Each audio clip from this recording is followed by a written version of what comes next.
a cheaper baku commentary position Kwame Oyini Edako Methodist for Yamrante a year Matuja na anyumre no K Brown as so ababesum na odi akoda nim watchna Ghana yen krabia ekura yensem our destiny will be in our hands tomorrow Ghana and a Mizrim for and a Ghana for Nafiasia Tonyum if you Mizrim Kokena yokwati kwa ho ubia nkwati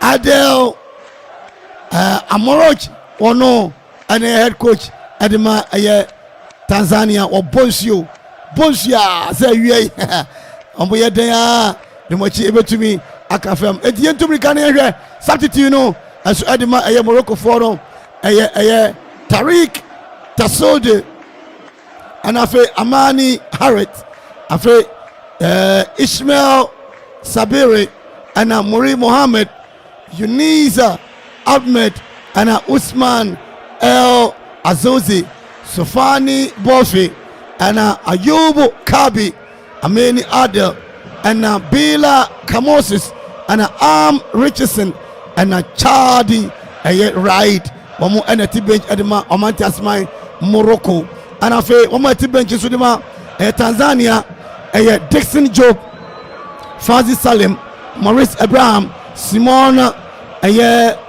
Musuva and Beno David Kalivo Afe Lijari Al Kujadi and Mawanga Kebu Dennis Ben Sakat Abidi Banda and Abdul Adam Zakaria and Emmanuel Danlo Van de Bos Wamunyina eti bench Adema Tanzania. Look at the referee Ashia Ben. Senfa Enjasu match day 10 Morocco and Omantiasmai Tanzania. Baby Amitie Ewakumai 97.1. Morocco for no able feed me left and the call me right. And I feel Tanzania for the fee. Me left and also and the call right. Goalkeeper Bono. Then the Amazia to a chair between them. Number 2, Bono Brackete, the money Niano. Simini Aji Bobby Nayankoyanim. Morocco Bibi Bibiana. Number 7 Ayamantasmai Morocco. Yet the national derby beautifully intercepted by Tanzania.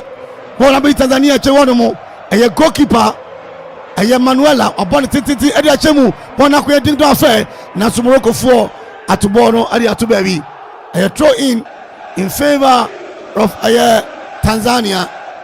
Number 5 at the moment Tasma Morocco and Agit no and a Peja Bono at Tubebi Zigibi what the match from Mamu Papa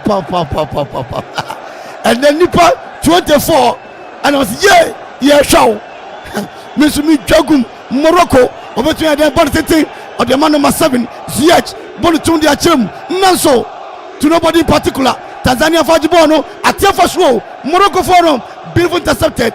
Now the referee Debbie Yangitia Almighty Asmai Wamaiti Asmai Tanzania Yanyima Omo Tanzania Fabon Titi Kama Adiakom 2 minutes of play gone. No go to either side. Tanzania Yakwachi Adiama Mohammed Adiama Yaya Yaban Titi Adia Chemu to nobody particular or the money you John Mo or the call Mogo Adanu Bakubi Tribako Titi Afafi Naso Morocco for the Adnabofem referee advantage play continue. That's why a foul Editia Morocco number 27 number 27 Morocco Nino M Chibi Yaji foul no Ediatiano said there be born I bono I was a person crew on the animal Nyabutre Zigby was it please share agenda 1K etimushe Nekoyanim 28 there mempe Enko 29 Enko 30 Enko 1,000 1 million Okomai 97.1 Musha Mun like it. Na mun follow. Yenko yenim. But tete da chance on between them. Tanzania. Number 7. But tete chama tete ko yimo. Debi akakituabi. Akatona bro. Ani emutue. Akota 39. Mumra 39. Mumra Akumai. AFCON 2023. Number 27. Adima Morocco. Chidi. One more pinball no say nana machonuma 45 Mumra. Kwame Inda Kunye. 4 minutes play gone. Morocco nil. Tanzania nil. Morocco kwatia nim papa. Ewo World Cup nasi. Anti ya no mukradiba. Hey, ayedwe ya tudi atia aye Morocco. Obia kom referee. Wasi ne mention me bobre papa. Emmanuel Bakwi was please try to make mention there. Okay. Kwana dia se bakope no maye. Kwana bakope eno kwana no ekwadi atia aye Morocco. Eti Bakwi kwana bakope na aba. So titi dia tia mo betia dai. Eti o ko yona su ko Bono. Was a World Cup grandma ko na nye we. What Bono was it my friend Emra Fem World Cup mako Bono achibo no kama adiama Morocco. Bono abone bono ewo ye Amanfo nim wonim go da papa ene machi wono mo aye Sales ene de man tun tete de komo Morocco for ni be making cash na so betwe da bi wapem no Tanzania for ibone de fi wono mo Tanzania oh Akropong ni mbobo Tanzania for yade o ma jeso African Cup ampa captain capito adima aye Tanzania wono ana pembo no se panyan tembo na be Tanzania fafa Tanzania omuni mbo no bo ye chemi bi wa che wono mo on their own half na aye Maurici ayi Ediama Hamad Diama aye Mondo Diama aye goalkeeper Manuela Edia Koma aye Masi abodi tintin Edia Chiremu to nobody in particular Morocco foro esa tumi akabono Sellers wadan Diama Agud Diama aye number 7 Ziyech Diama Bono kura Bono goalkeeper Bono oh Amanfo Kroso Simensi Mwani obi an shebi Tanzania shebi Morocco so etumi shebi. Number 4 wadani kama aye Rabat wadani Ediamani ni atete wasruwono mo obetu dan tete dia komo etemetu akonasu goalkeeper Manuela Diabem Zigby goalkeeper Manuela waba wasema ba menono machibo ni sekuya Ziyech was it can mamin tunte show kakana ay akuka bonus we den dodo Ziyech wa papa wa bre mem papa jina pinti wacha kwa miedi womba tuja Tanzania for kwa bono asiafa ni mu aye mawonka wode amani nua aye Makemi na so Morocco faji bono beautiful intercepted by aye Tanzania bonu tum area chiremu ane mawonka de man number 7 Ziyech ayi bono area kwa chire wono mo to goalkeeper Bono oh Bono nie Ivory Coast ana African Cup no ekoso Laurent Poko Stadium eho ana boy take place ba ku mienu miensa ball tete dia tumu number 2 betu for na Morocco for beautiful intercepted by defender your friend MH Mohammed na ibono kama adia fi wanu no anyesa aka Tanzania subeshi papa na Tanzania atumia kukura fi wanu mo ababedi Morocco for afa number 4 Rabat odiama ninia amla betu ede ben bon tete ede cha number 8 wanu mo number 8 Koni Koni na so wetu ede wadani titi ede ma Tanzania foro Tanzania bonu tum ede achirem bum era ba mo hono mo number 2 ede ma Morocco Hakimi with the ball, displaying the ball, playing the ball. Morocco for a Chile bibi wache wanu, but it is a chemo. Ayong wama Tanzania naso. Dabi, wama club bono di afi wanu mo. Wama ibono adi afi wanu mo. I will now listen to you every single day. Why no? Emmanuel Bakwe was you bet him now team now wait him why. Anyeye de wajim. Abraham adi and enyumre de bibia besi. Abraham bibia besi enyumre. Number 19 aya YN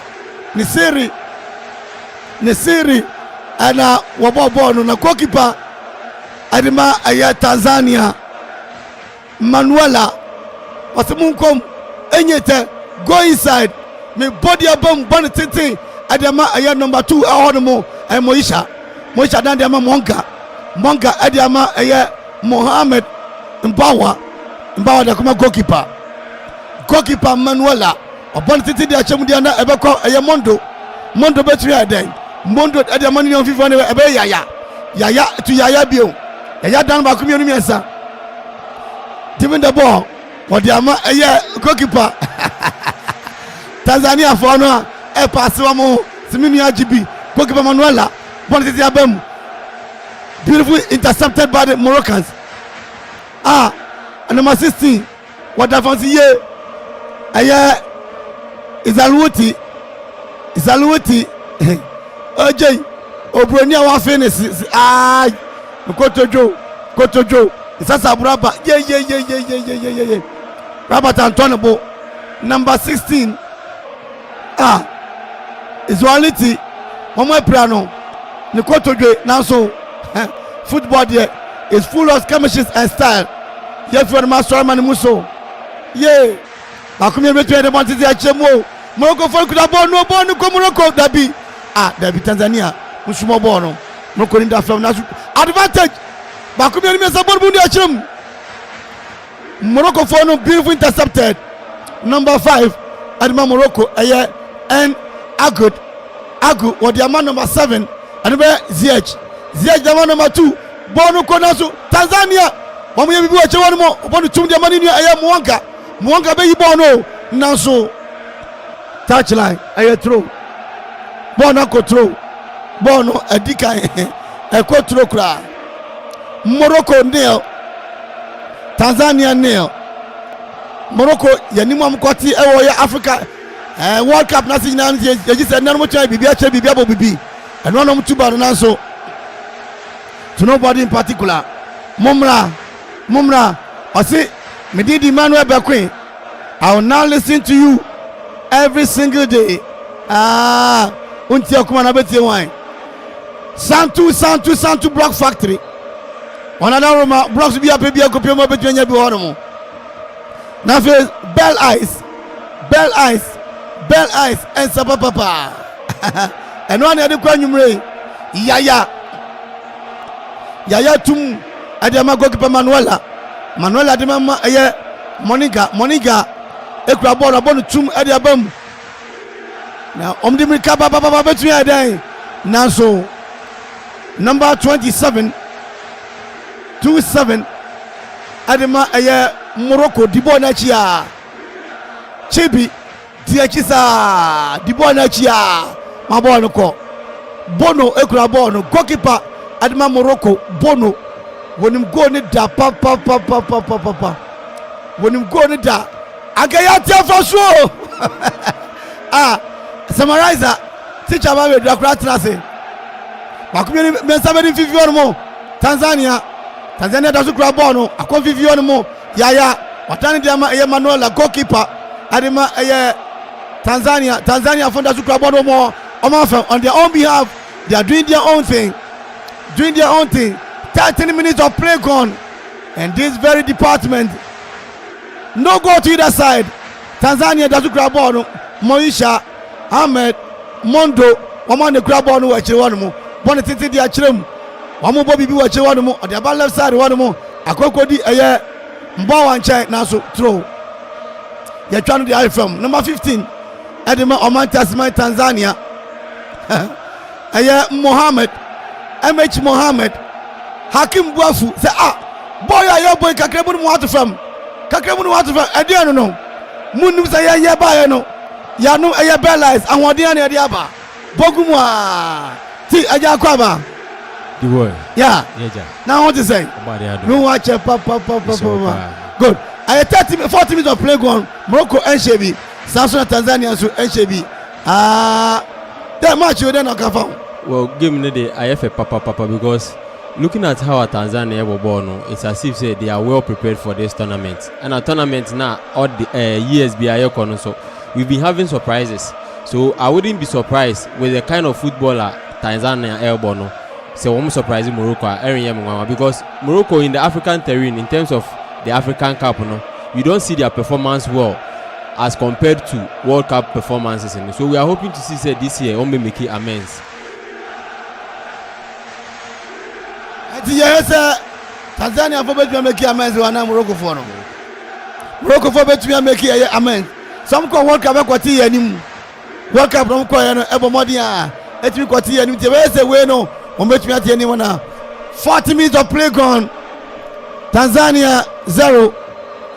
Morocco enso Nshebi ye. Na yes say Morocco for akekam de call World Cup no ase etiaba fam kakra. A complete sense setting na. Oh, yes, a complacency, but in the African terrain, African Cup of Nations, Morocco, you who are modern bonny years, so we are hoping, say, after say, make it that record, being the first African country to get to the semi-final of the World Cup. No?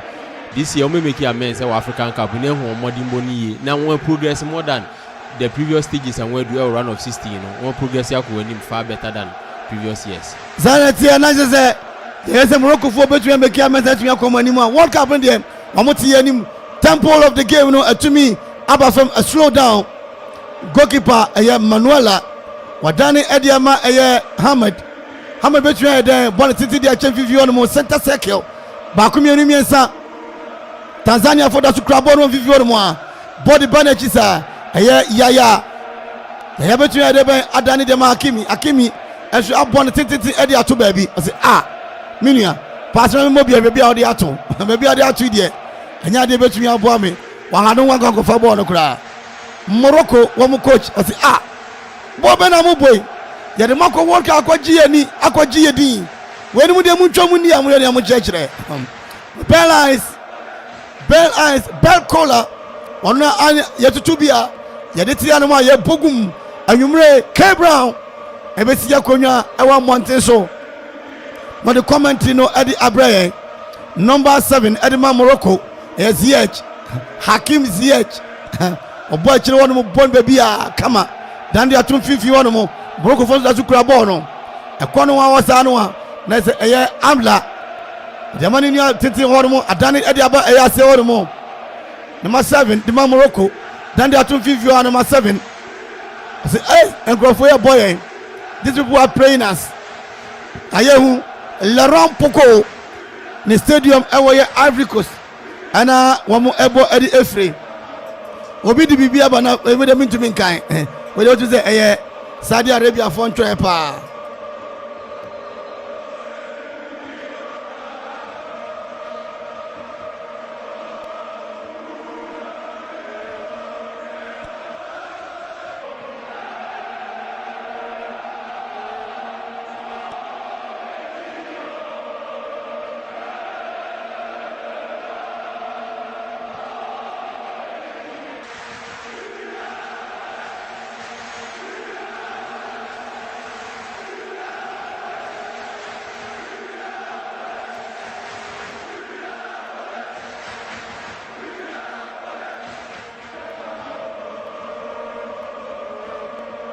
yeah, dance so monitoring from afar. Ziggy be out try to come monitoring from afar. Where dance so no go to that side. 80 minutes of play gone. Tanzania 0, Morocco also enter me Nshebi. Morocco for that Sukrabon or Mafa muwa and I want more ebono. Oh yeah. System na Morocco Tanzania for no bonti na Morocco for no ekibu ball to your own turf nana. Yeah, for now the Tanzania a very hard pass coming out of their shells because almost steady Morocco for no. They know how dangerous Morocco can be when they search forward. For now, they will relax it, put the tempo of the game very low. They will get used to how Morocco for no ball. That's how Tanzania for no ball is here because you can see for now they are not coming from their half anymore. That was the reason why from the start in possession on possession of half that match. And it's if you are saying no more crowd or fanwa, it's a style and the gimmicks are Morocco for a subona who according to Tanzania for 51 moment to them.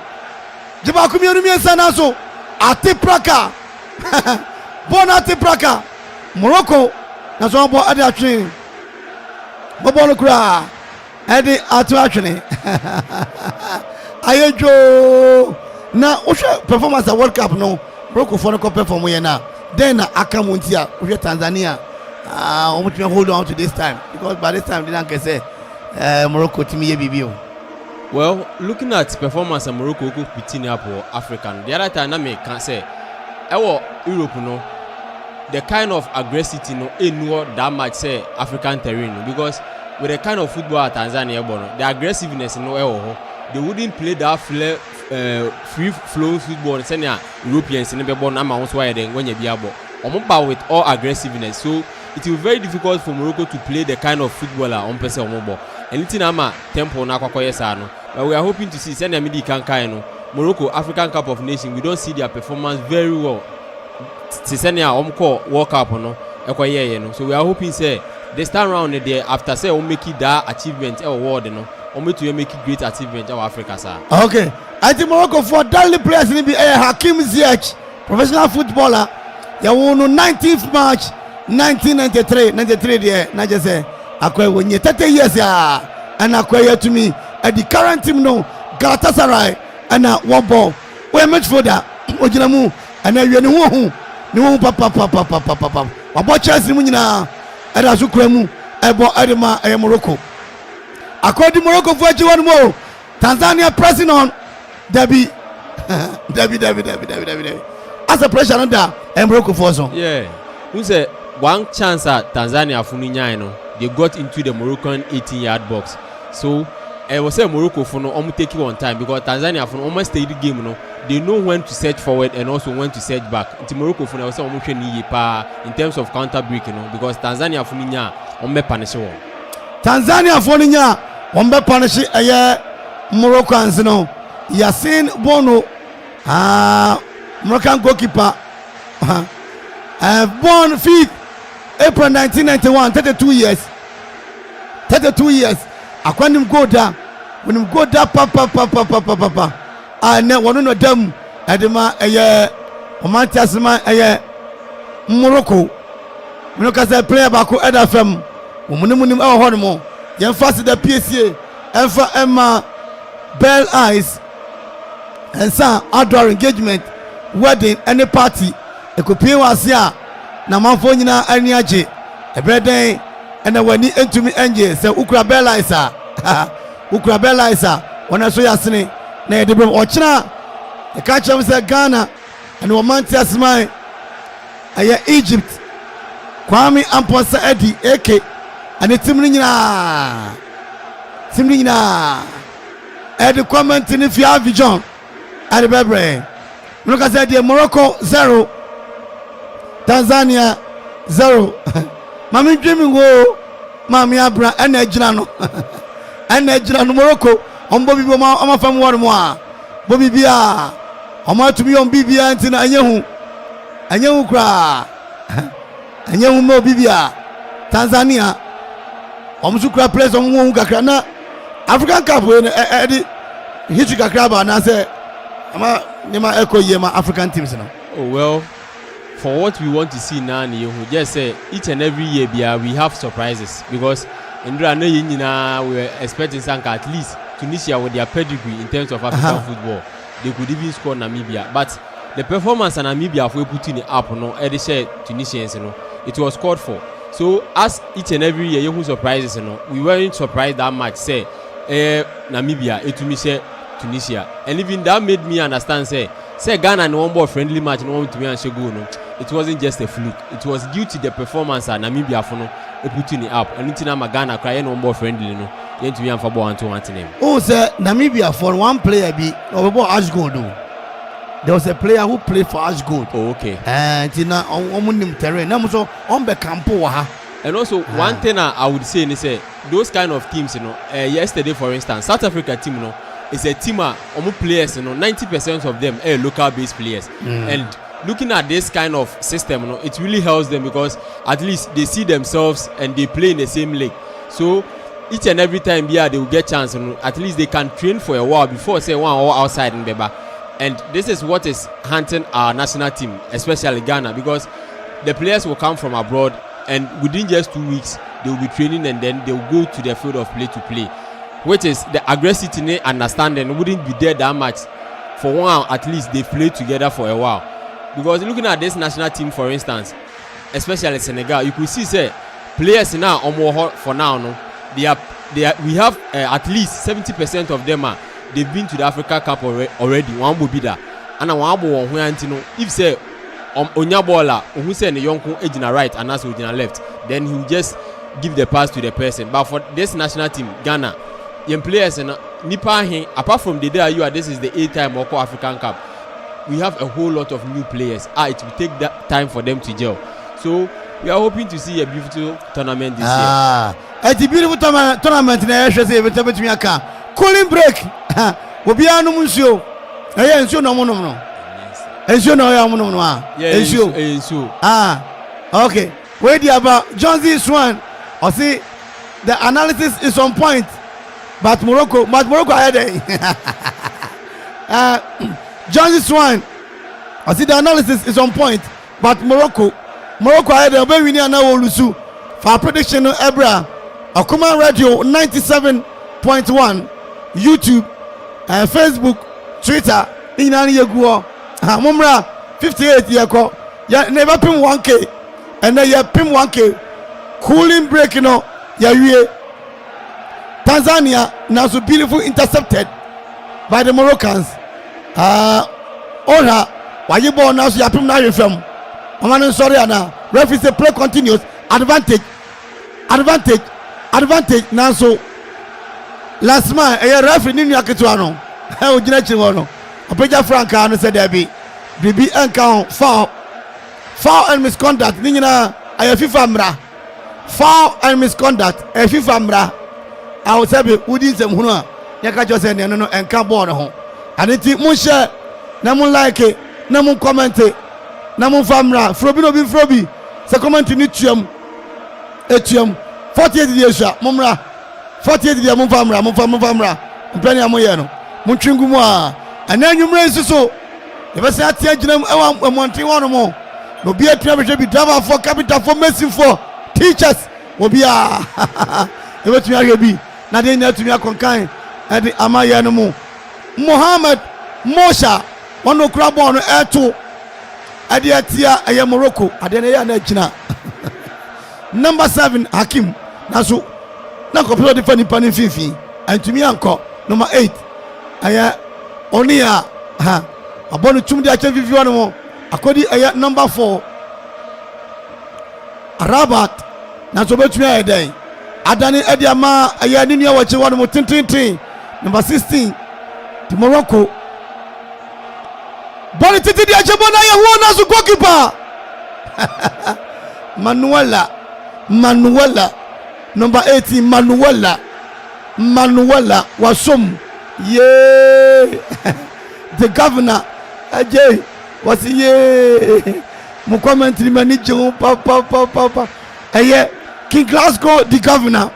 Morocco will win 2-0. Ebemu pepepa beji soup bowl na yanko yadim sabre dia advantage. Oh, Hakim Ziyech. What FM? Hakim Ziyech. Yaji foul in favor of Morocco.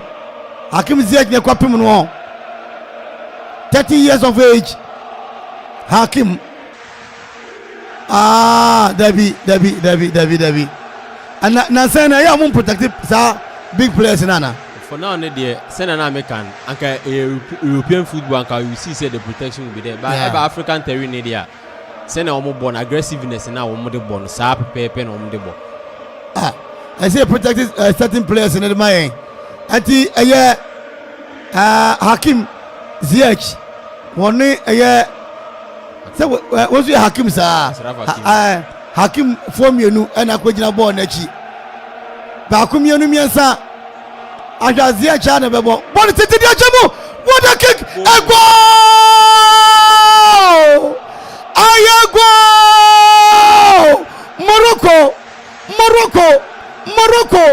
Morocco.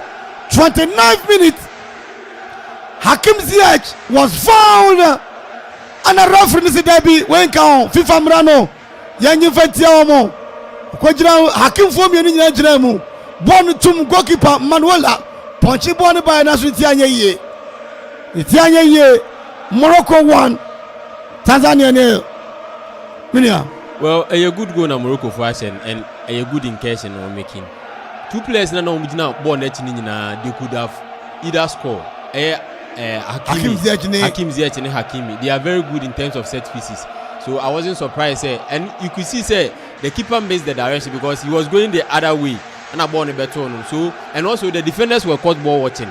Because Brad keeper need a save. You could see he was going the other way around before born a better on and the defenders were caught ball watching.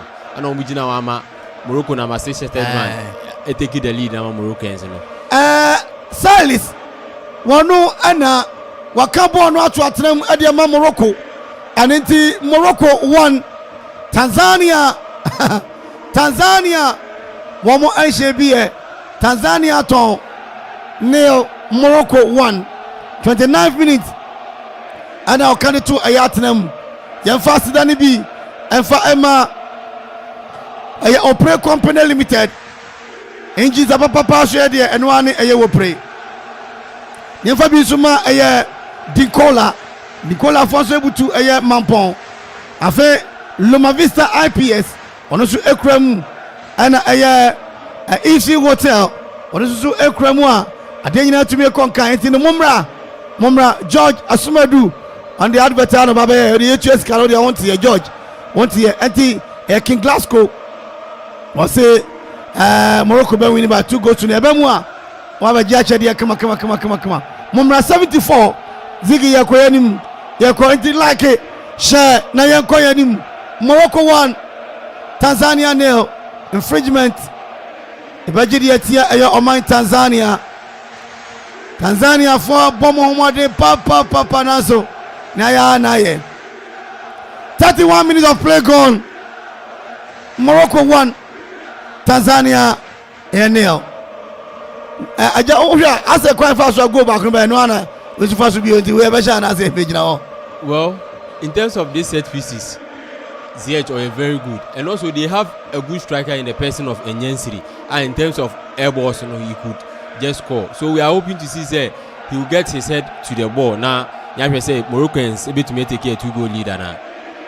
Referee Ekasacha Enyensiri any Tanzania player back with mu nyamu singing by ana brass by ni nyina ban back montombo ase back mienu Ziyech Hakim ball titi di achebola ye won so sani o kan pepe you see say obo no Enyensiri ene get in here onto the ball but just say elake direction kakra e kosro sanka Tanzania fun ho be she papa as a sabre Morocco for share back no Morocco for papa because this AFCON many Africans expecting much from Moroccans due to the performance Uncle putting up award they are hoping say that same performance on portray Africa so it's as if say pressure kakra Moroccans and so because you can't go to the world now we have so many big players there you could perform and even get to the semi-final now in your own African terrain you can't perform so we are hoping to see at least Moroccans able to living up to expectation. Living up to expectation. Ziyech Grabono, Apasare Konko, Kwamasu, Obum, Ekugwa Latte, Ebru, Tutu, Akropong, Mojari, Sailors, Munina Mumra, come on board. Morocco 1, Tanzania 0. Commentary position. Ella Victor Listowell Metazimrantia in Muse comment in the bar never Millicent Safwa Millicent Johnny Okan Safwa Johnny Okano. What you say? Mumra number 2. Now so I'm sure to you ground the 2005. I get never from no answer one. Hakim Hakim number 2 one and I don't know made that World Cup go kissing him no ono na oda film no I Abrante go kissing him World Cup no 34 minutes of play gone. Okuma Radio 97.1 52 matches 52 matches when you to do come here di obe brave pa we ya me mabio me wie commentary we ya me da play the coin Honorable Damboche DC Daniel Kenneth Akuffo Achibana Abinawa Abramama Hajiji Munyina Mumra Anyumrei Mumra na nyina nhwe ball ewa ni ma Ziggy se bakwa ni mo Ziggy B se bakwa ni mo no mo ai second half no emra bio na ewa ni mo bakumienu miensa to Bono we odiba Ghana eya Bono BONO eya Bono naso Morocco for kind of Bono obo ade a chem de mani ya tension number 5 and your share go no number 6 Salis dan titi da chem 51 more ayehu de Tanzania Bono ayehu de Tanzania what a save goalkeeper Manuela Minia. Well, for now, Moroccans now I'm see papa. And I even thought say this ball and at least Hakim Ziyech ever pass it and Yensi because now I set it off. But with this ball, it wasn't a bad effort. Looking at the striker or striker or face pool, no, it was a great strike and also a good save from the goalkeeper as well. A good save from the goalkeeper. Shoe fabric and Pabwana Hakim. What the ball shot no? Shoe fabric for the yeah.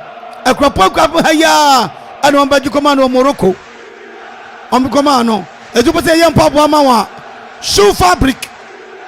The undisputed heavyweight shoe manufacturing company 0543 14 35 43. Shoe fabric was every step count. Your body at here, I want to my Morocco. Aya Hakim number 2. Bonnet tinted the Achim, I didn't know.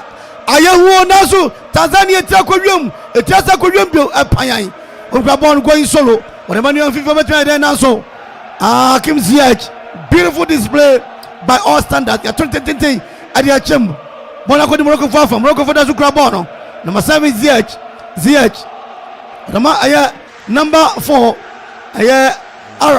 what's your friend saying Amrabat AMRABAT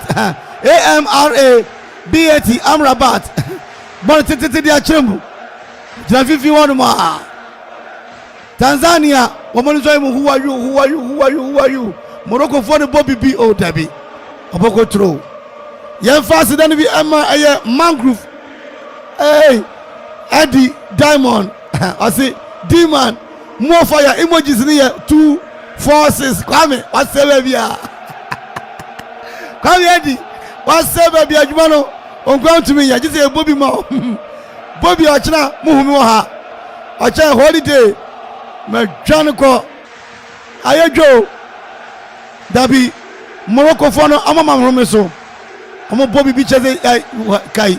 Yashe Portugal na Yamu Tanzania. Pigwa a year for 90. Kai. Substitution. And Simon Aya Mozove. Simon Mozove. Wano Abem. Simon, oh, now Simon, they are sending you Simon Peter. Simon Abem, Ediama Tanzania. But it's a chemo out of us. Another goal that be, oh boy. At the end of moment, I will say, where was the competition is one now? Well, this ball, or yeah, Jumani in our anchor and Yancy air train say, Obi Ball. He was waiting for the ball with a yawning net, but he just decided to go for glory. Aye, ono abeso ahena e man fans Morocco for ne masam de omo ye kremo fo mo mpema kwati fifi from Tanzania tasukura bono 38 minutes of play gone Laurent Poko Stadium Abidjan Kwame Edi away a young Dagot I say yeah D-man you the brace Bakumi enu mi seti akoyem ponya Tanzania one no Hakim we Hakim number 2 Hakim number 2 Hakim number 7 we Capito Edema Tanzania number 10 Simini ajejeje na ya bre Samata one number 10 no Edema Tanzania adano kama de manu no hono unse Tanzania France omu nso se ye ninkrofo akọ World Cup kwa na ebo no omu match boot for boot and for mu kra oh Derby we thought at least send na ye kano from the start of the game now we said Tanzania for no omo come down and now almost steady Moroccans but after say Morocco for no take lead no they are coming all out to at least see if they can get the equalizer but for me I would stick to it say anka Tanzania for no be relaxing no one get into the game send you almost starting now because send your own way if say ball net to sim here e be hu ye papa because at least you have almost 50 minutes you can get the equalizer if sanka kabe 10 minutes nanka game na kwa ewie dia you can come all out but we are hoping to see what the coach will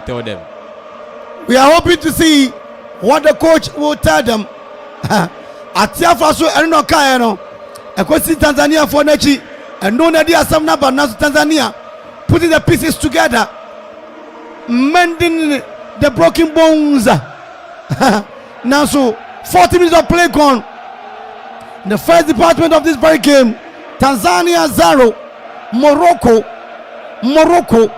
1 wamone bibi maya ko World Cup wamachi Portugal yomu wadjuma Ronaldo jinamu a etomo ba no expectation no it was so ampa the 29 minutes go na ba ya and when you kwekwe mu a ebesi sabre 40 minutes mark no ya hit 41 minutes Tanzania da su krabo no wache wono ma Nondo to Mohammed omune gu achire wono mo Moinga Nondo Ahmed Mohammed wamo na gu achire wo adema o Manchester Asman Tanzania Bono aso Morocco for kan Bono abeyedwe wo kira Ghana ni bia bompaye Ghana ni bia agise mepe na mse ne baba bia amra Kente International Limited unity di atum adiama exoti ana ninsantu mi anka sidabi minia we foul number 16 ai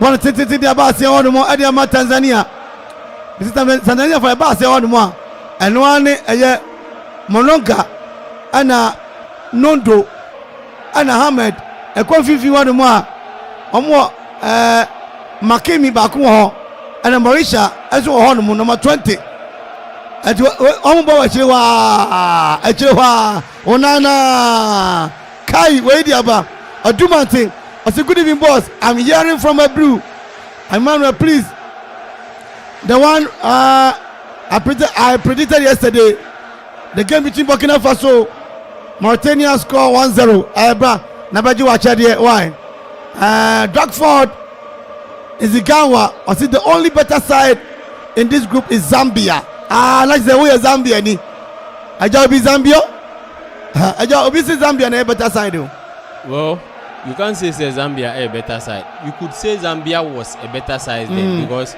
Zambia a winning AFCON ibida and that time no Christopher Katungu Munia then they are not like the same players almost is here we are hoping to see the performance almost putting up against DR Congo Nede Nyumri but for now Nede in a group with Morocco and Morocco a semi-finalist in the World Cup you can't say Zambia a better side when who the Ghana because Onia on that film no number 8 what that film Samata captain oko butu akwanze masa fioko ball titi dia che da bi omu go no ana except na eba na hwa goalkeeper we say wo chine kwa we ese wo chi won sa no enka na me chi na my sister calculation am ko yen am fama no Okuma radio African Cup we no emuwa enti gisa kwa me no ye boa mo yesa won be wu to cha de kwa me edi ankasa the diamond man wababa tuja papa anyumre so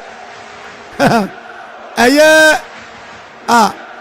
akwai edi akwai ni bobo no bo oni ha bobo no bo aye Tanzania no ma 15 kwad ni sa ka so amfa amala na ye ni sa no oni ha ade bobo amala sa ye na so ziech makumye ni meza bona ye hubio wo yay negative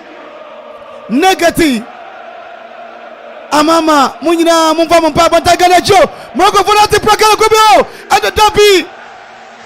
What a sumptuous, delicious, self-centered, abracadabrous styling Nasu Ankoyama Hakim Ziyech. I got up on one time. Well, it's uncommon because later ball never turn a weaker foot. I right, you know. I better left in so not defender not coming in strongly. So to me, in fact, the stronger foot left in him, but not he had no option than to bring it to the right one. But the control was very poor, and I keep an to me. The control was very poor.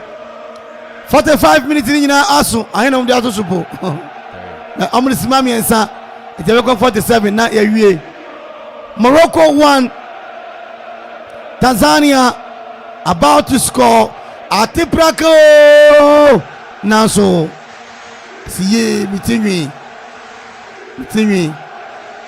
Tanzania coach no say then I'm churching mamun so mumobi amarachi ane ose mumobi mamun fiobia mumobi Hakim is that when we PSG no yeah on no PSG Paris Saint-Germain when bono papa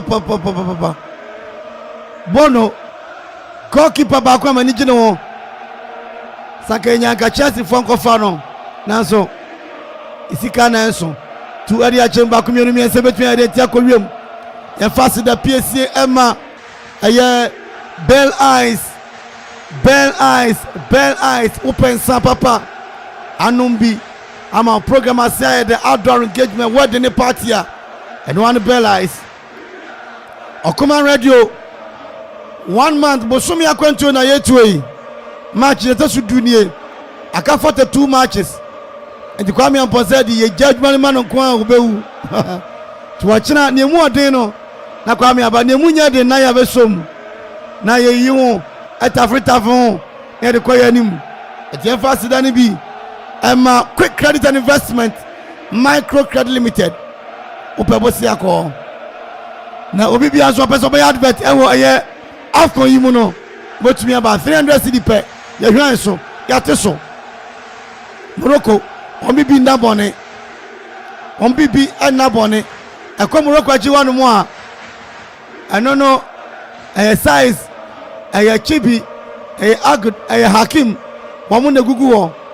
bon ba ko Hakim ni a PSG no a o de ma bono e de che wanu mu a Ivory Coast Mikai pass ni Ghana 92 Ghana and Ivory Coast they call final number the Pele your man red card Sabrina new that lamtemo and we need a World Cup under 17 them coach them 2 penalties 10 Ivory Coast for share and you must champion 2015 so almost time I feel so very because Ivory Coast create team Tanzania Morocco for now say there first half no yaso obobo ni bia o chewa no ma ata na bi amata amala enyamata amala number 15 a referee share band your Freddy kan nyina no atumi ade abawe ewo Laurent Poko stadium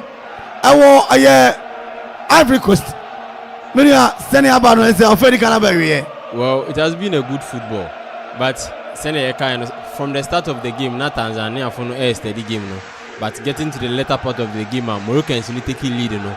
We realize now Tanzania for no, they are not putting passes together again, but rather now go for long balls. And that was when a coach was trying to tell them, say at least they can at least put 1 or 2 passes together before they search forward. Because you know I realize say in Fifino one, Amrabat ne Amadou 9. In Fifino one, they've made it tight for them. Say put that passes together. So they decided to go for long balls. And also those long balls, Hakimi Ewechuan wouldn't allow you to go for it. And it was difficult for the strikers to have it. So we are hoping to see what the coach will tell them in the dressing room in the next 15 minutes before they come for the second half. At least 1 or 2 changes our coach in Beye should at least bring a positive vibe to the Tanzanian team. Also with Morocco, no, I know say they will come back stronger because taking a 1 goal lead can be equalized at any time. So they have to do well and at least put one at the back of the net to increase the tally. Aniti offered Ghana to me Abba Awiye Laurent Poko Stadium, Morocco 1, Tanzania 0. Okuma Radio 97.1. Retry Waba, them say Ziki Nyobakano. Ano ana ebeye ono no kura yen. Yere tumanim say Ochina Kwame Adi ni team no betena edwam. Na yere Ghana match dey abramu enanyume na watwe another big game as betumi akoso. Where group F one? Yeah, group F. Ane na Morocco ede Tanzania ede Akafem esa no. Ane ti ye twa ho ye ba wetu adwuma de kuma ede crucial achipo ba akoso eni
ahyɛ ɔman asman Tanzania ɛka baako a wantumi ante saa bere de yɛpie yɛba abɔnten sabiti ana ne nuanom nyinaa Parliament Sport Amanfo capital for Messinfo obiara pia ba 1 minute of play gone 46 minutes near any Tanzania for between them wapem no area to from now so referee see Yamontia or Manchester Morocco.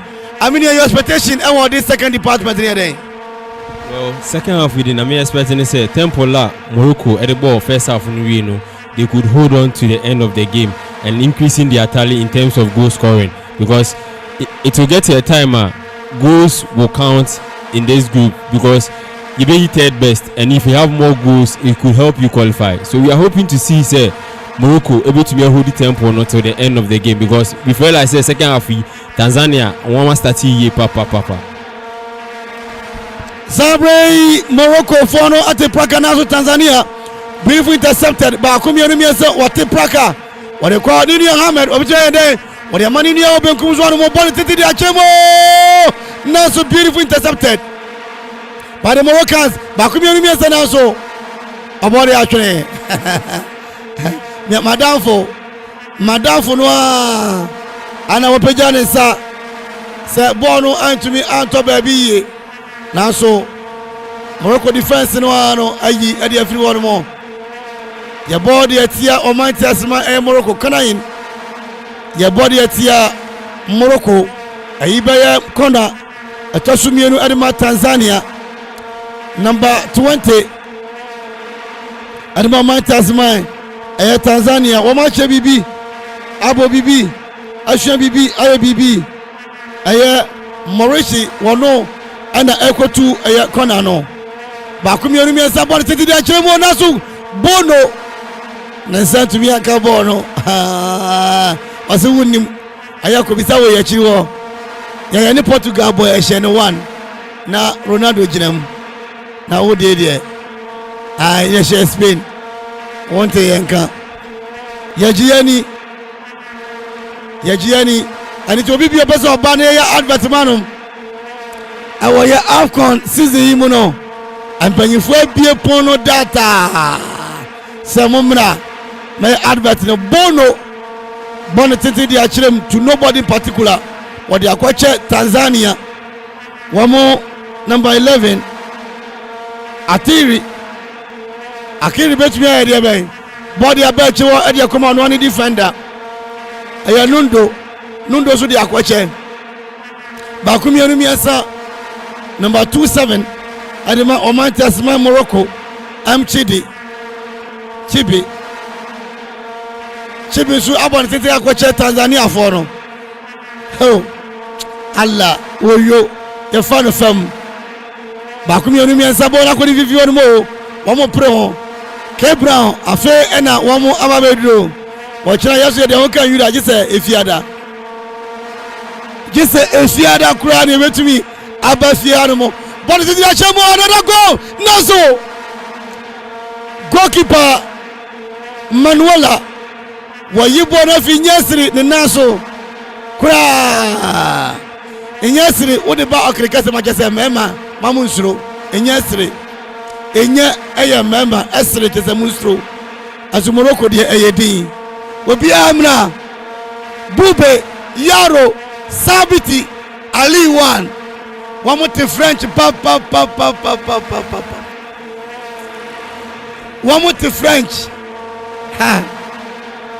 5 minutes of play gone. Morocco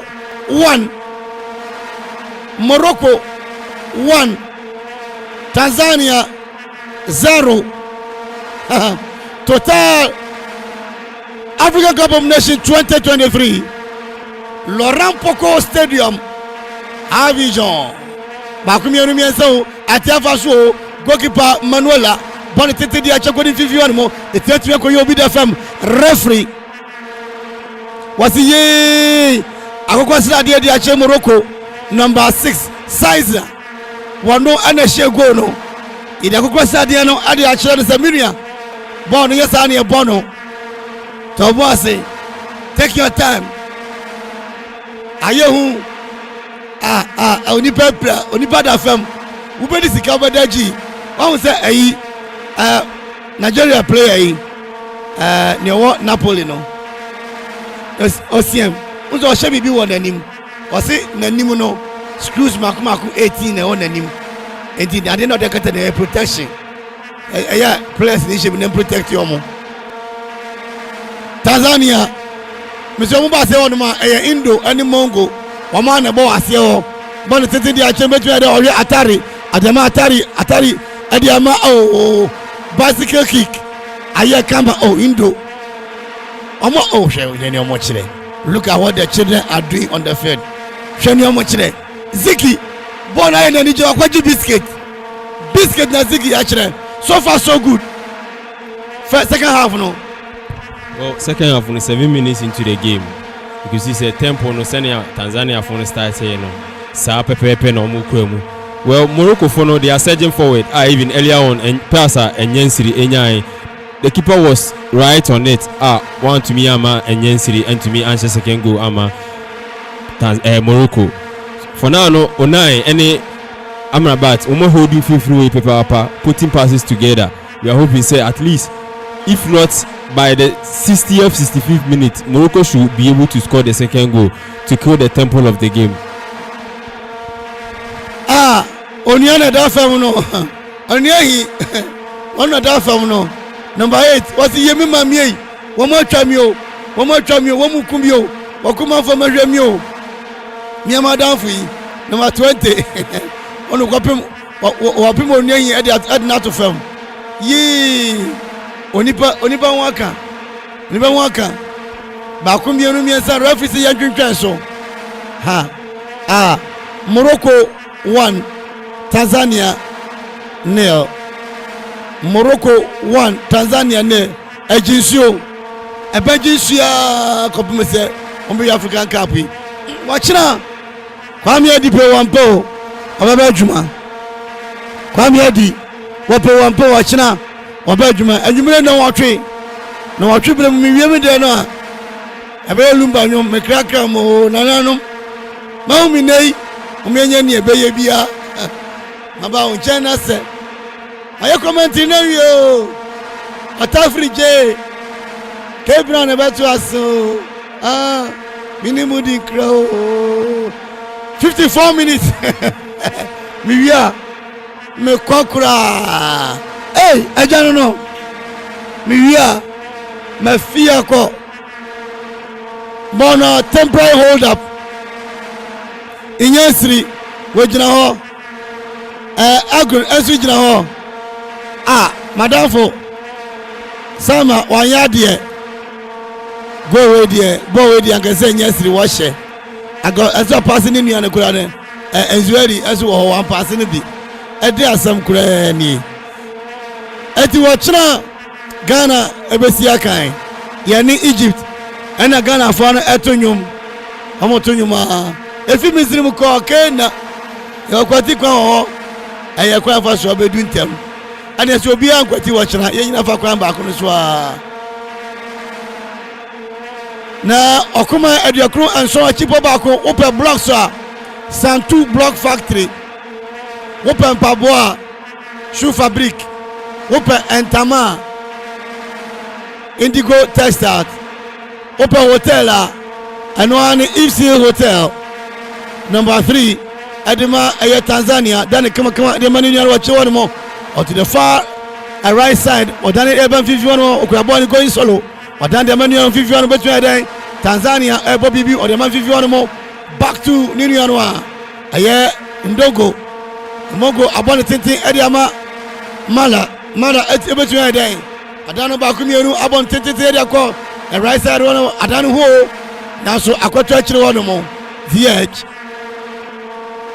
Bako mienu miensa Morocco doing somebody that be Ziyech Hakim Ziyech and cannot bonnet ball Edinburgh team papa Chelsea Bonatia for so the between day Morocco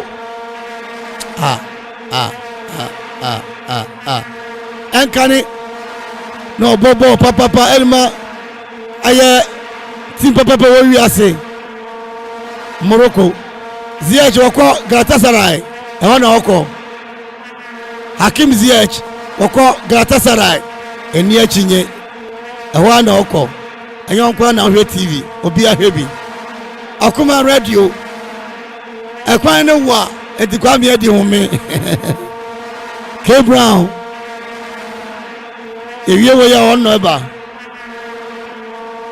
Nonga Tanzania for your 20 omo 23 dia che Morocco for betu and throw the offside in him bakumi enu miensa ball no tempo na ba fam.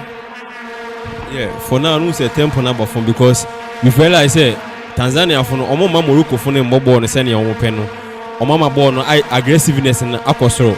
That's where you could see say na Ashraf Hakimi either for because for now Morocco for no omo de ahoden sonko na ebo ball no and also if you miss them the ball don't miss the man and no na Tanzania for ASCA nti ama Morocco for no so omo slow to get injury. Session our royal Amala na so the Manuela bon tete di achem wonu abite ne ho bon na nko ba bia send the man goalkeeper Tanzania for kwa ya de achi Ghana Blaster omo ya de pa watch na Egypt for any boy omo fresh 7 local players yen de idea e friend fra for empache omo nyina amra me bobi ade Ghana mumu great me drive car mother ya ma speed recovery au koko ase throw in akodi Morocco for nchen bono agusu ekwaso makumi anu miensa no go ono na bebo wachi wo ade ama nikani that's what say minia mama mensaso tron pass me Hakim okura bono dan no sa ilafsa emema sam alekrachi sam aneku Morocco urade Morocco omo che bibi aso mama omo homeso kakra number 16 mi ready no am fan tudwa ye mi phone away aga edina gagwa isolezu edina kakrabi tawe isolezu number 6 size wadi ama Hakim atuli tete de go vivion mo ai Morocco obetuache no ai asa kana makaku fama Kebra ko ni mbor kwa Fabra wachi well enyansi the ball no nya control e was anka at least otimi the ball no eba na ti na only pass ema ni player na otimi ACC ball no but he decided to go for glory all the time I say players no mri she team say team no enya glory and here individual glory and ayepe so all the time you know they should do their best to give the passes to the opponent to score.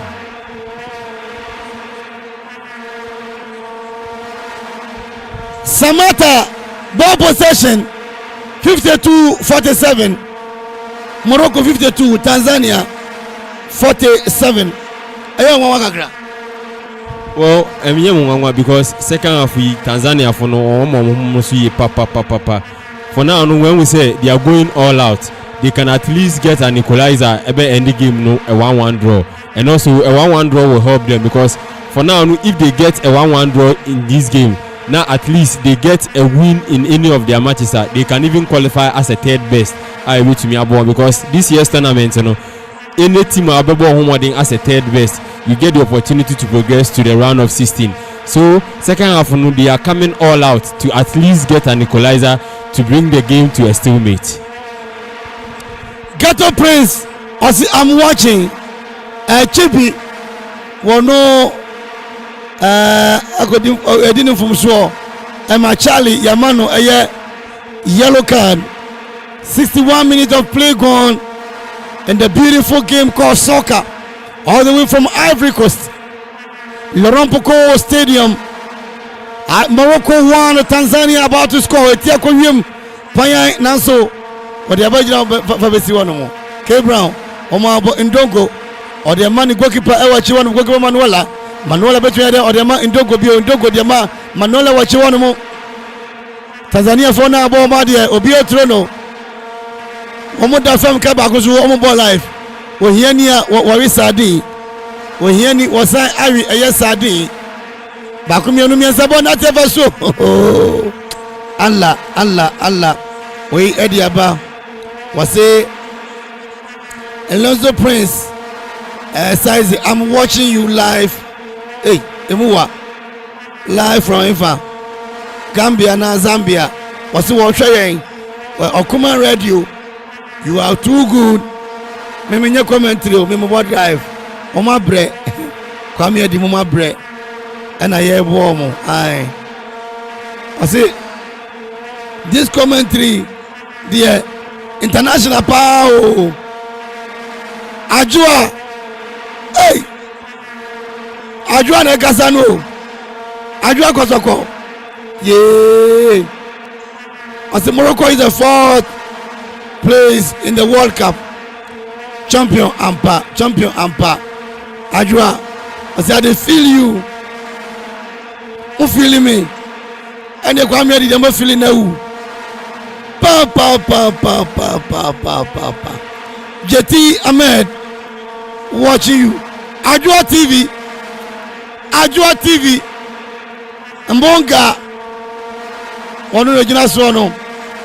63 minutes of play gone. According to the Dinia in yeah, but this tackler play Tanzania player near the corner, so no, it was a bookable offense because you realize he didn't go for the ball, even though he had a touch to the ball, no, at least or step on the foot of Moroccan player and the 16th player, no, it was a yellow card offense. You could see size and you could see this was a bookable offense. At least I also think a referee, no, Emma number 2 shirted for Tanzania a card, but Omar man a card. It's only Anna Monga no what is some hunu papa akwana na menete wa Tanzania no na referee ekasa chansa wo sana wotie o papa obobor sa ko bu obi nam ana wo so obesu papa nan obebu obi nam media wo ya memo yellow card shoe fabric for ayiko mabo adwuma butu ni nyina shoe fabric ana yeah bonnet tintin dia chimo tiatumi akɔwie mu na so number 6 bonnet tintin dia chimo according to FIFA betumi akwana the ball is in progress.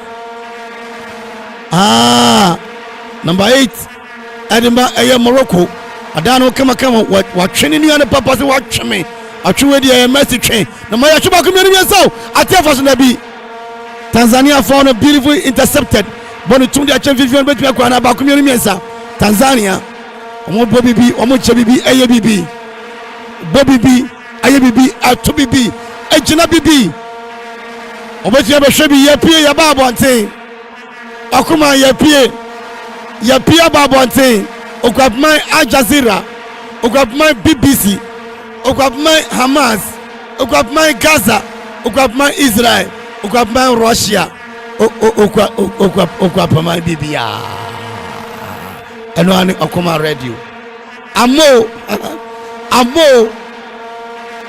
bakumia no miensa na so goalkeeper Bono Obagana yakana Bono Hamid Mo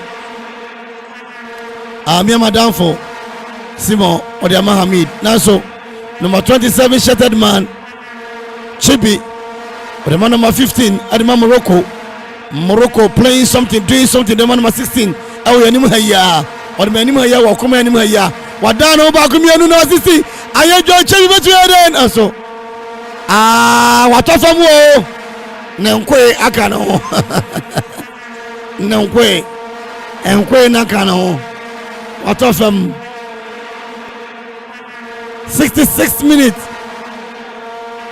ana yabo anta 90 minutes 66 ko and the tifim wo fie ne to aso elha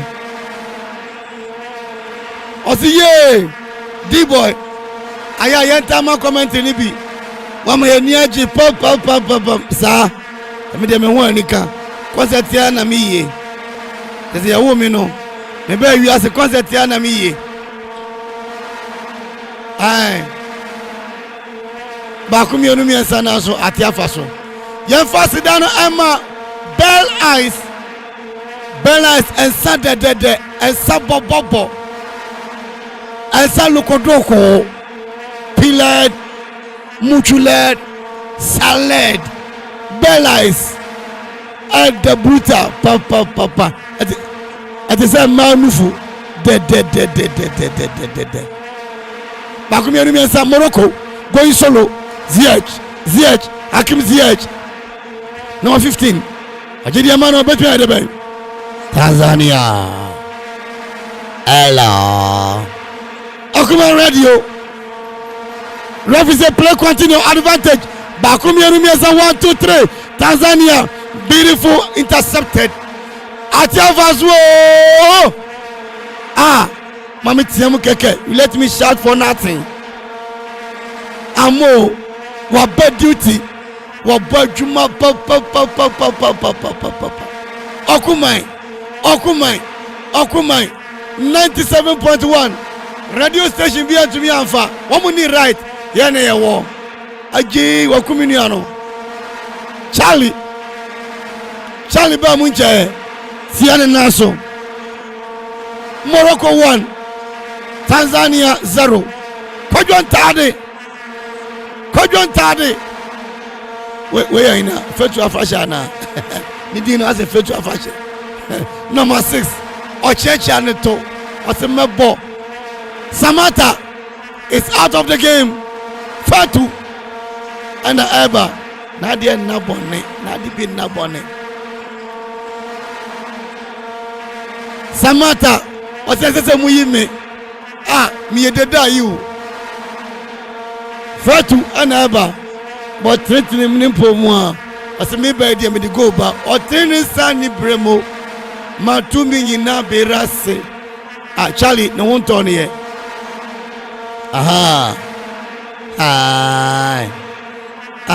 Samata Mbawa Samata and a father Salum and a Ebem Totu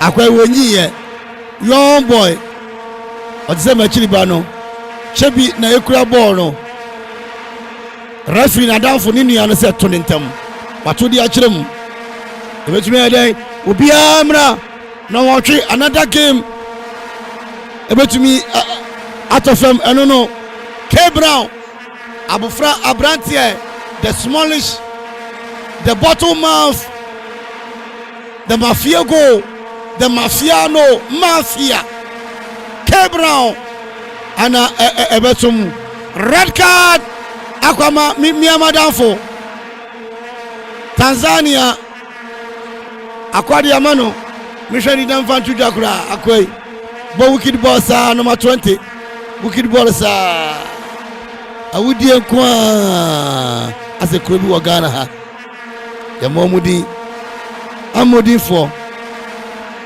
Maurishi number 20 ni dia Maurishi wano ana ya deka na ono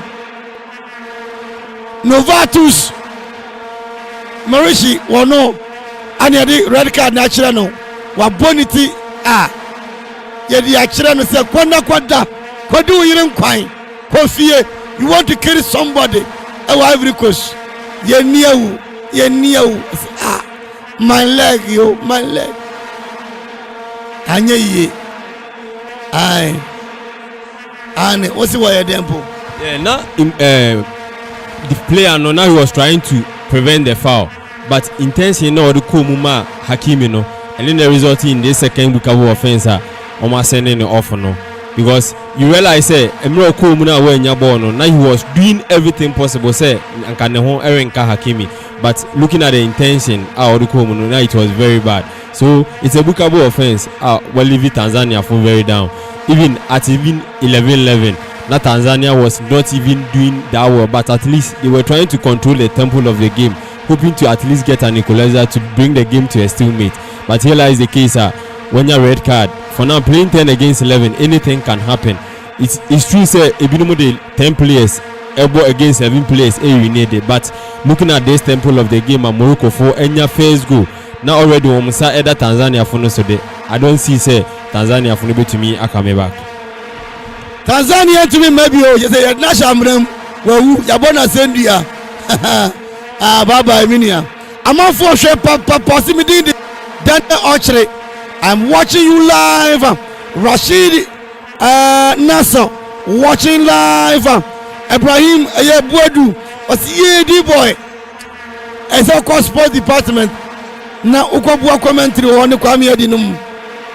Dabi my brother na Bemusiobia. Rosen Hassan. Minyebio.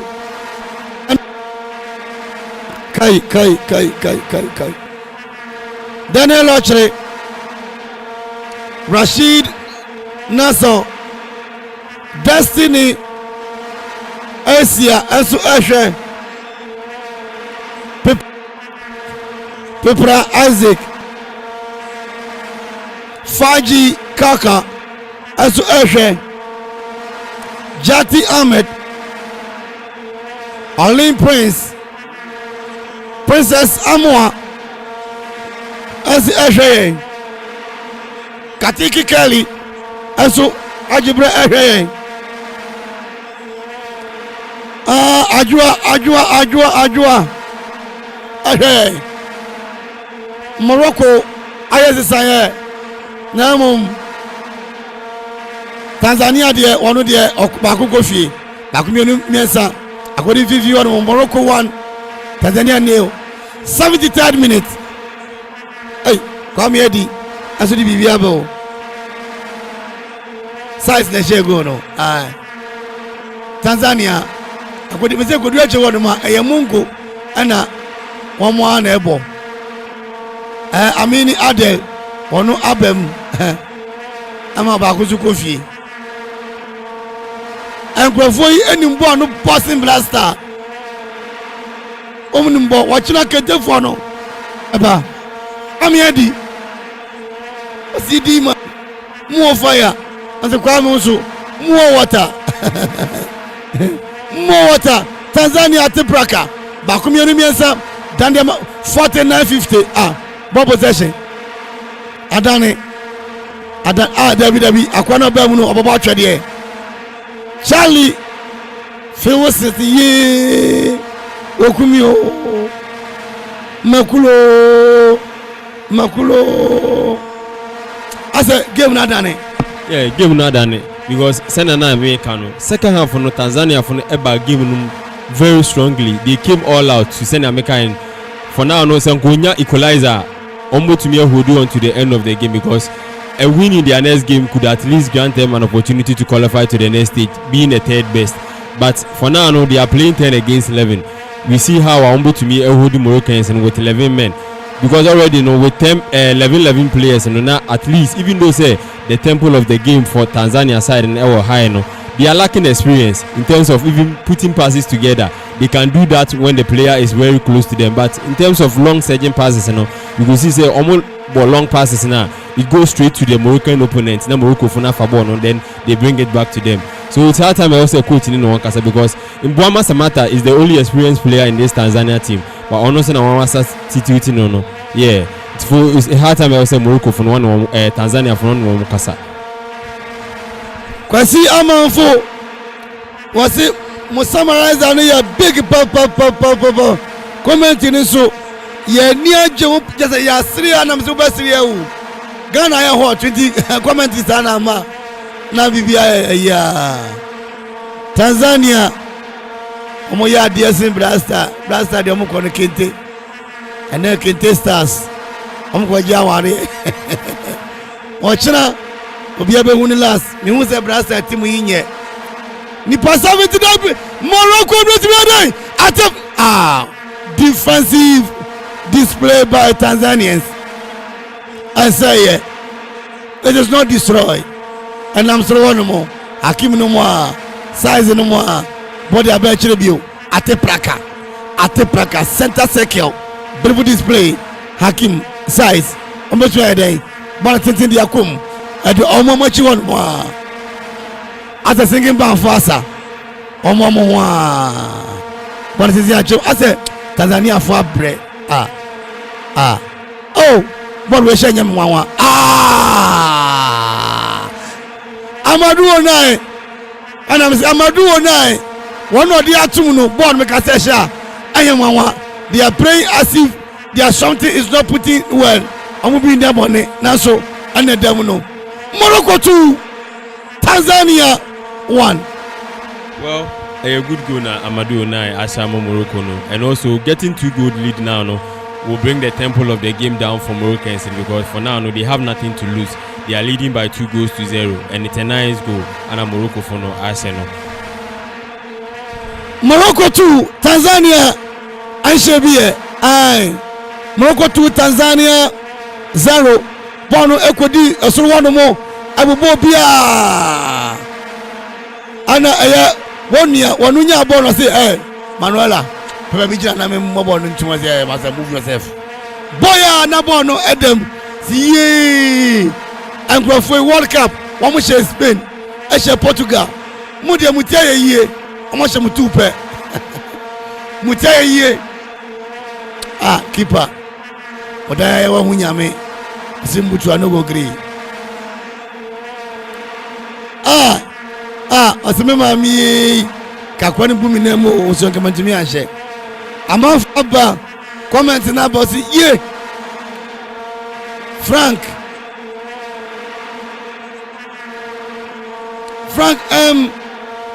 Aya in Yoba. I say I'm watching. Frank Yoba. I say I'm watching. Yamishrao. Kowamba Magobi. I say I'm watching. Rosary Dayatri. I say Mudinehu. I'm watching. Ayewo Morocco Ziyech he want to score another goal by himself.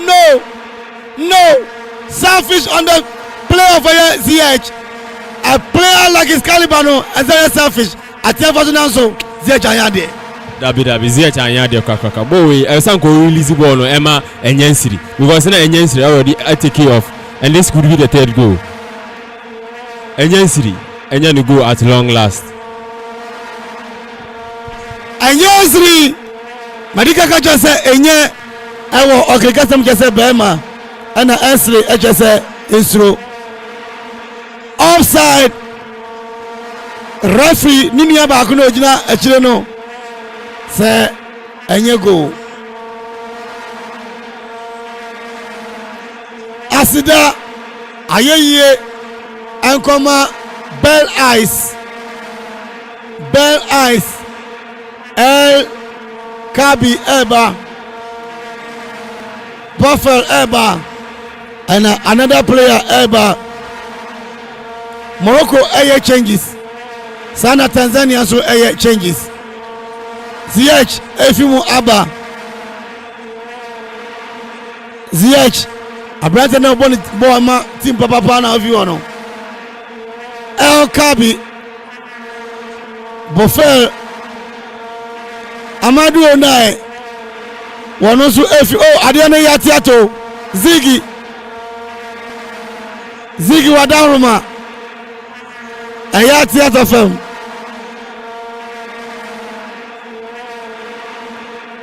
na kumyanu miensa atie faso betme den ajino naso Morocco fono womoni amachide de nyum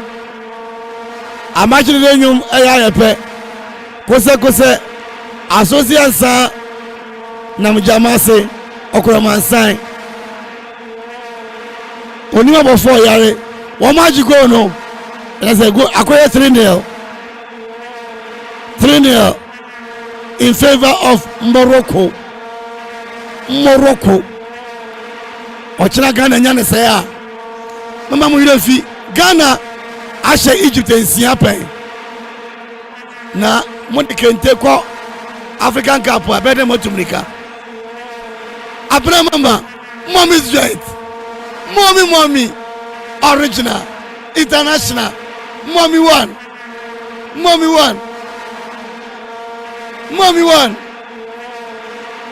original mommy. Amo, I come back to watch it. 3-0, Morocco 3, Tanzania 0. After 2 minutes of play gone.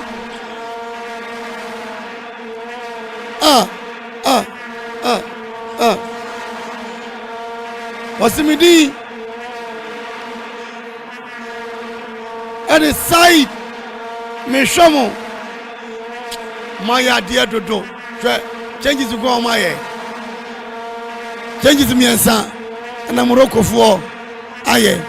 I can see man say and watching Yapon. Yeah, I can see man watching Yapon, but the foul leading to the third goal now referee 90 because one player of Tanzania against 2 players of Moroccans, you know, like it could have been a foul for Tanzania, but referee no good any go so and no leading to that third goal. Earlier on they said it was an offside, but later no say any offside. Moroccans net take a 3-goal lead, and even with the player that scored, and he's on the bench now, and he has been substituted. We realize Hakim Ziyech, Amadou Onai, and Enyensi, they have all been substituted. The first names Abemu. We are hoping say at least how things are going. I can see say Moroccans, you know, they can score at least a goal or 2 in addition, because already, you know, almost at that Tanzania for so ededa, not Tanzania for so a man down. It's a difficult game for them. On any day, Tanzania against Morocco is a difficult game for Tanzania in terms of pedigree, in terms of experience. Morocco for no able Tanzania for no super brave. But this year Tanzania for no any red card in there. Ama one holding aba form crack. Me kramuba se ma chebe na wie ya. Ne so akwa gi se fiada. E fiada so gi se yumre. O kira anya de ma ba yehwe wadwuma mu ha. Kwame adi ane ne team de meba anwumre na o twi de eye K Brown Bolacious Vicious uninterrupted commentary and K Brown de bebra 3-0 in favor of Omantiasmai Morocco. Bufao and Ebe Tubono at the ATM.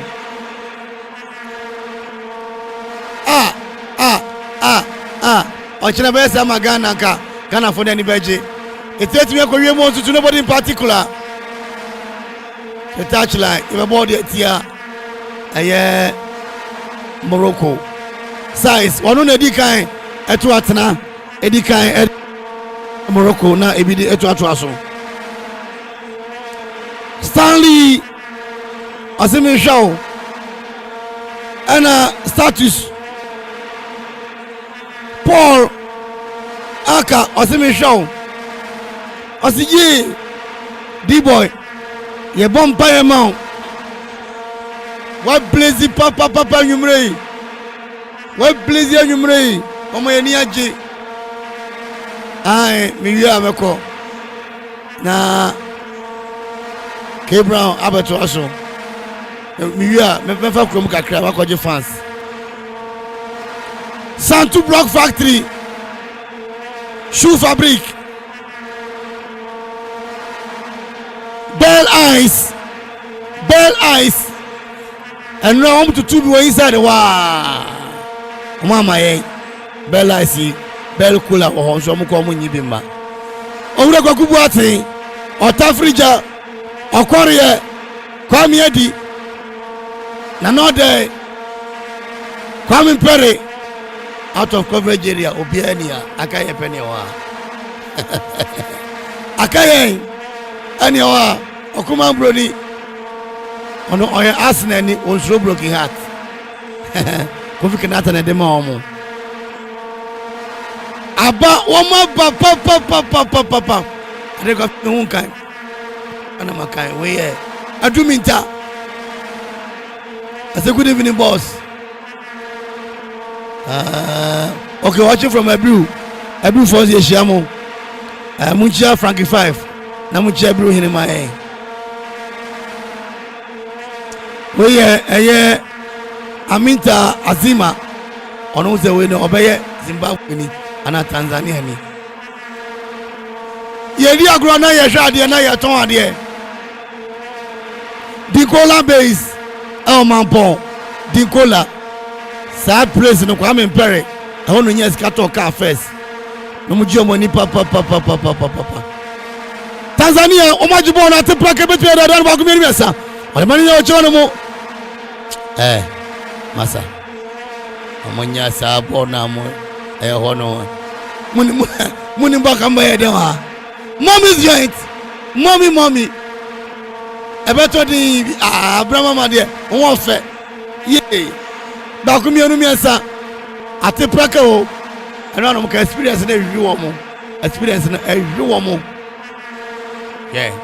agasi mami esa na ya pon referee fa bi anto so dia Rabat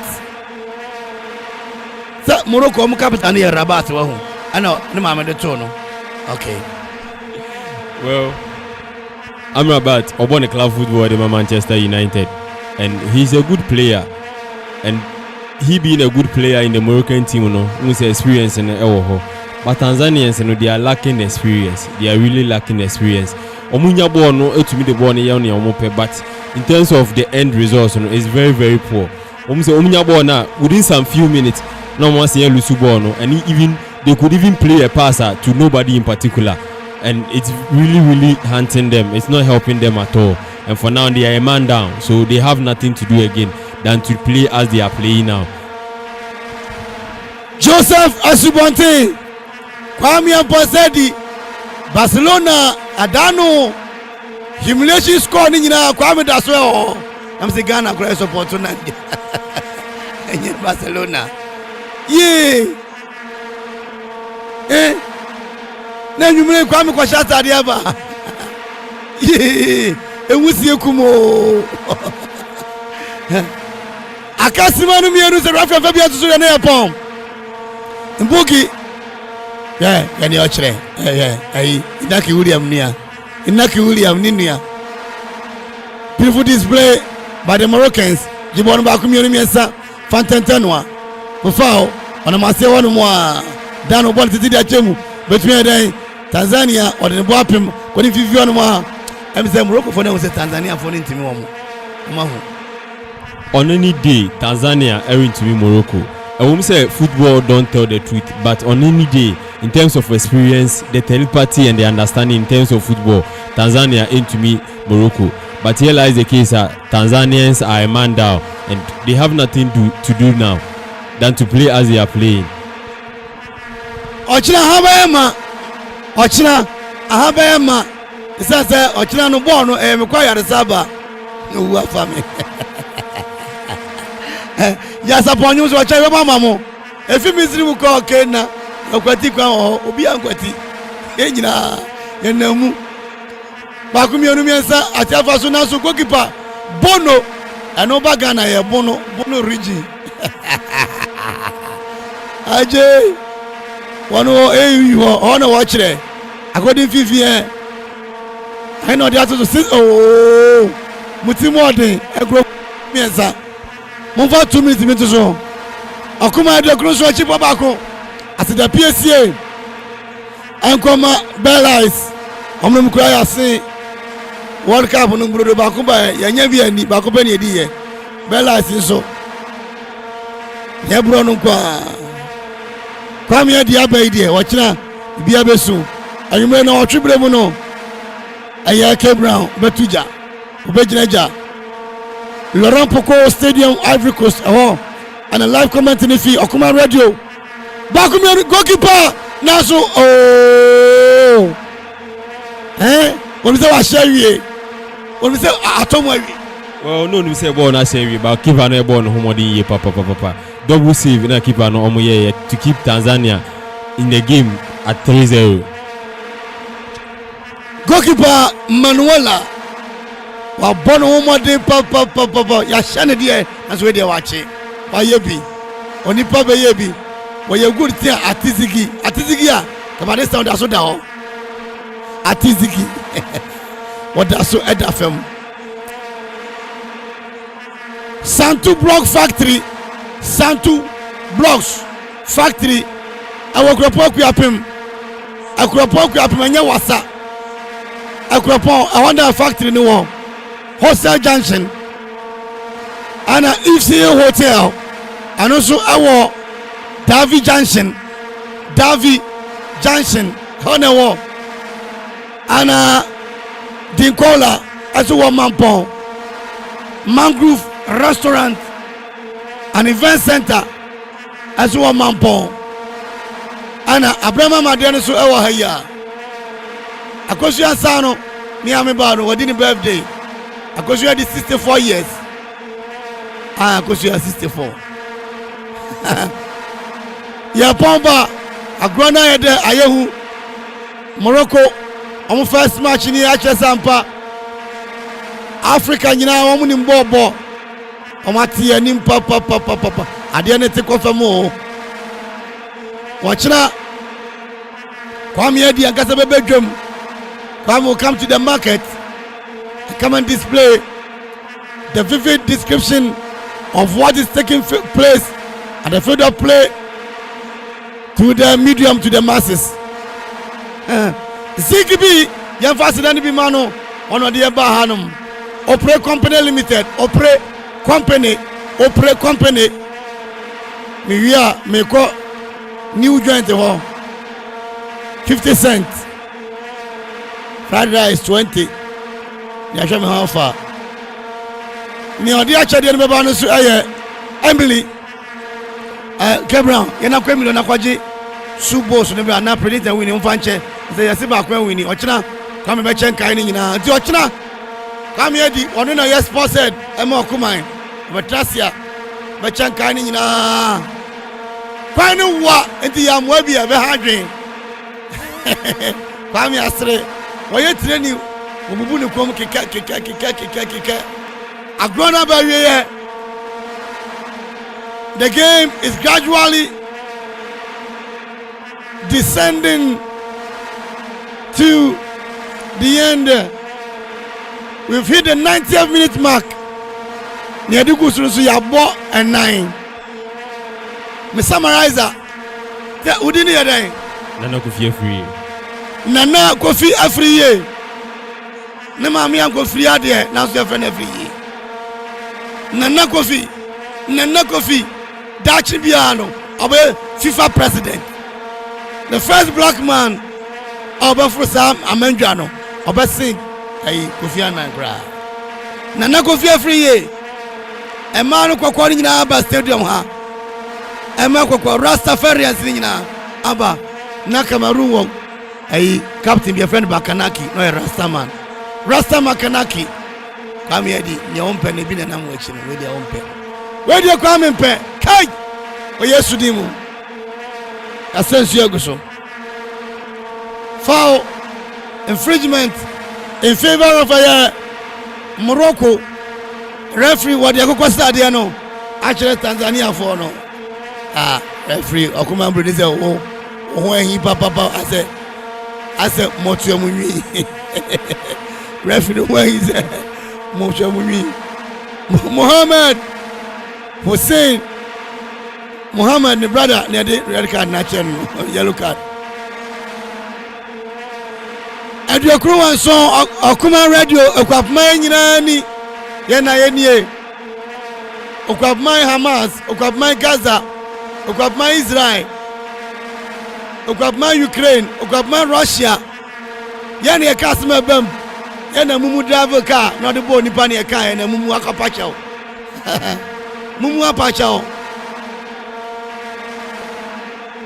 6 minutes na so obi say ai D-boy commentary ya correct ai Kwalimu Faris Robert but they want the way no owo Victoria pa no washing DKP power asiye moya de Digi Asante wow smaya de menyan te say watchna asotef ewo PC no be bia no so be handing over ochina Astrotef Akropong-Akuapem wochina ombetumi handover and dem Akuapem no from panyifo referee ashen abesa agoni nyina tim rawie group F ewo ye Laurent Poko the stadium ewo Abidjan size ana Inyesiri ana Onihi womu nyina ashego ama Morocco ashe Tanzania eka makum biensa Tanzania womontumi anti agroni nyina tumi abawie every year. Well, game na IFA ye papa but say kind from the start of the game now Tanzania for no elbow more to at least hold the Moroccans into na ball one possess their own half, but Moroccans in that very first goal from that set piece from Hakim Ziyech size etapi in pe and the Tanzanians decided to come all out to at least get an equalizer. Sani America and so Moroccans surging forward, they are very good, and as you are also surging forward, now almost till Sigwetia a baby biyo and nuna Tanzania for now even in the progress of the game, they had a red card to a man down ama what they had wanted to at least get a point from this game, went to me and Yanisa. For now, it's a good win for Moroccans and it's a booster. Every to me, I've gone from the start of this tournament. Even this 3-0 win could even help them progress to the next stage because they can qualify as a third best, even if they don't get any win in their matches left. And I know, say in the group in which they are, being in a group with Zambia and DR Congo, they can progress to the next round and even make amends and even make more progress than previous tournament because they are the 4th best team in the world now. Because 2022 World Cup, Morocco and the also 4th, and Moroccans and even African football is even expecting more from them. Even though say Senegal and the defending champions, looking at the performance of Moroccans in putting up a World Cup, we are hoping to see say they can put the same performance in this year's AFCON. Mimidi at the Victor Lixtowell or Hini Adako Methodist for Amrantane Father Ella and then Kwame Edi Kwanewa or Hiabo for Tenina for your department, a good sports. Aya, one more bell cola, and Fancao Zigibi and a Fitiaria or Boy Chidom, a Swaya Bamba Yo at the Feast Studio at the Eba Bontea Summarizer. Aye, Nana Kofi, a free year, I ain't FIFA president will be new decay. Cra, one and a Amo, and so at the security gadget in Nano. I can wish I say, Okrophobia ma, and a baby uncle. Okuma Brony, and so they Asna Fokumano, but actually, a fair Kwame, and Posedi, the sports head, as you by Obano, Unfrakente, was Barcelona for Atadie. Achadiano. Ebe koso akoso yeda sponsors ni nyina ase afi yeda management team ni nyina ase yewura kwaku buaten yewura otafrija yewura Gideon into okore nana ode papa bi yeda nyina ho ase papa bella okoya yefro wose opasingri room na ode ne kru omo ware wi a o ma atwe wodo ewo dan ni musa wodo na ye zigi yifrim na bad veterana ni asi no eno na asi yeda mo se Leodas Brando Gracia Egurankan 8 o'clock aye K Brown ba veterana se no the commentary no e de abremo ye jina yeda mo se chiamu nyina bye bye.